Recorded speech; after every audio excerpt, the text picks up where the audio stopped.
अच्छे लोगों के साथ हमेशा बुरा क्यों होता है। गीता में श्री कृष्ण ने दिया अर्जुन को इसका जवाब। श्री कृष्ण ने अर्जुन को जवाब देते हुए समझाई ये बातें। लोगों को उनके कर्मों का फल हमेशा मिलता है। गीता सार, आपने महसूस किया होगा कि जो लोग अच्छे कर्म करते हैं वो परेशान रहते हैं, वहीं जो बुरे कर्म करते हैं वो खुशी से रह रहे होते हैं। अच्छे कर्म करने वाले परेशान होते हैं कि आखिर उन्हें इतनी परीक्षा क्यों देनी पड़ रही है, जबकि जो अधर्म की राह में हैं वो खुश हैं और जिंदगी का लुत्फ उठा रहे हैं। अगर आपके मन में भी ये सवाल आया है तो आज हम आपको इसका जवाब देंगे। ये जवाब वो है जो भगवत गीता में लिखा है और श्री कृष्ण ने अर्जुन को दिया था। भगवत गीता में वर्णित कथा के अनुसार जब भी अर्जुन के मन में कोई दुविधा होती थी तो वो श्री कृष्ण के पास पहुंच जाते थे। एक बार की बात है, अर्जुन ने भगवान श्री कृष्ण के समीप आकर कहा कि वो दुविधा में हैं और इसका जवाब वो श्री कृष्ण से चाहते हैं। श्री कृष्ण ने पूछा कि क्या सवाल है। अर्जुन ने कहा कि मुझे ये जानना है कि अच्छे लोगों के साथ हमेशा बुरा क्यों होता है, वहीं बुरे लोग खुशहाल दिखते हैं। अर्जुन के मुख से ऐसी बातें सुनकर श्री कृष्ण मुस्कुराए और कहा, मनुष्य जैसे सोचता है और महसूस करता है वैसा कुछ नहीं होता है, बल्कि अज्ञानता की वजह से वो सच्चाई नहीं समझ पाता है। अर्जुन उनकी ये बातें समझ नहीं पाए। इसके बाद श्री कृष्ण ने कहा, वो जानते हैं। श्री कृष्ण ने अर्जुन से कहा, पार्थ, मैं तुम्हें एक कथा सुनाता हूँ, उसे सुनकर तुम समझ जाओगे कि हर प्राणी को उसके कर्म के हिसाब से फल मिलता है। प्रकृति हर किसी को अपनी राह चुनने का मौका देती है।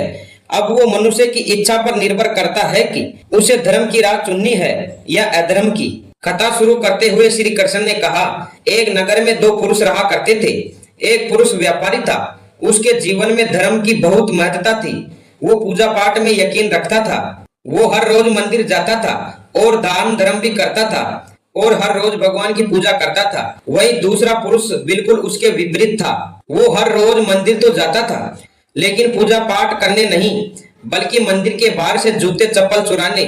उसे दान और धर्म से कोई लेना देना नहीं था।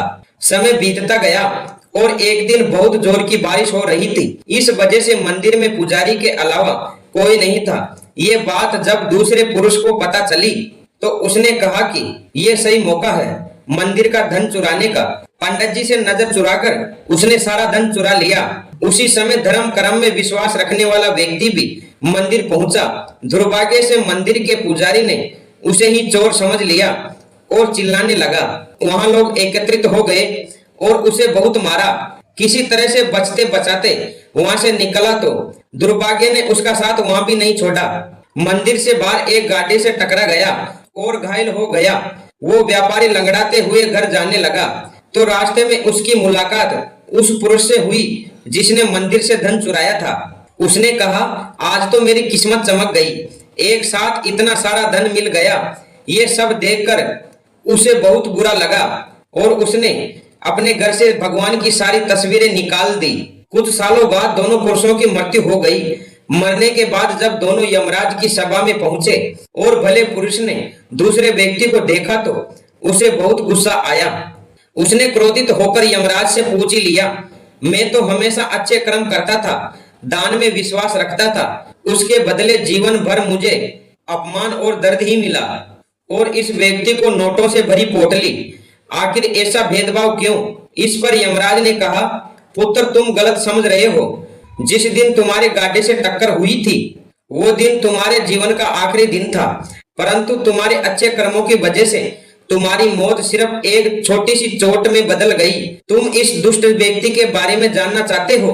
दरअसल इसके भाग्य में राजयोग था, मगर इसके कुकर्मों और अधर्म की वजह से वो सिर्फ एक छोटी सी धन की पोटली में बदल गया। कथा सुनाने के बाद श्री कृष्ण अर्जुन से कहते हैं, पार्थ, क्या अब तुम्हें तुम्हारे सवाल का जवाब मिल गया। ऐसा सोचा कि भगवान तुम्हारे कर्मों को नजरअंदाज कर रहे हैं, ये बिल्कुल भी सत्य नहीं है।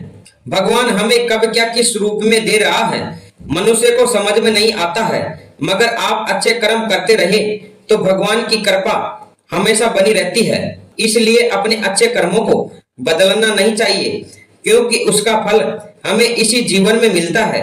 इसलिए मनुष्य का फर्ज है कि वो हमेशा अच्छे कर्म करते रहे, क्योंकि श्री कृष्ण ने गीता में भी बताया है कि किसी के द्वारा किया गया कर्म बेकार नहीं जाता है। चाहे वो अच्छा हो या बुरा हो। दोस्तों, इसका जवाब आपको मिल गया होगा। मित्रों, आपसे अनुरोध है कि ऐसे ही ज्ञानवर्धक वीडियो देखने के लिए आप हमारे चैनल को सब्सक्राइब करें और अपने मिलने वालों को शेयर जरूर करें। मित्रों, अगर आप भी भगवान से प्यार करते हैं तो कमेंट बॉक्स में जय श्री कृष्ण अवश्य लिखें। मित्रों, हम मिलते हैं ऐसी ज्ञानवर्धक एक और वीडियो में। तब तक के लिए हरे कृष्णा।